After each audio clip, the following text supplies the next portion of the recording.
So ito mga bossing, ngayon naman paano natin baklasin yung gulong. So yung gulong ko is ano na to, 110 by 90 by 10 KRX tire.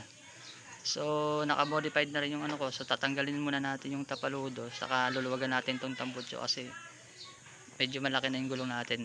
Ayan boss, so natanggalan natin tapaludo, niluwagan na rin natin yung tambutso.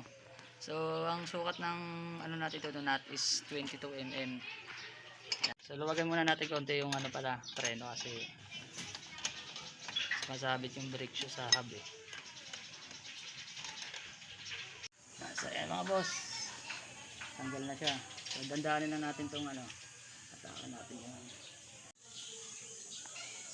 So ayan na mga boss, tanggalan natin yung gulong. Ayan, ganoon lang pagtanggal, isang ano lang. Tanggalin lang yung hanger. Tapos luwagan dito sa tambutso yung tornilyuhan.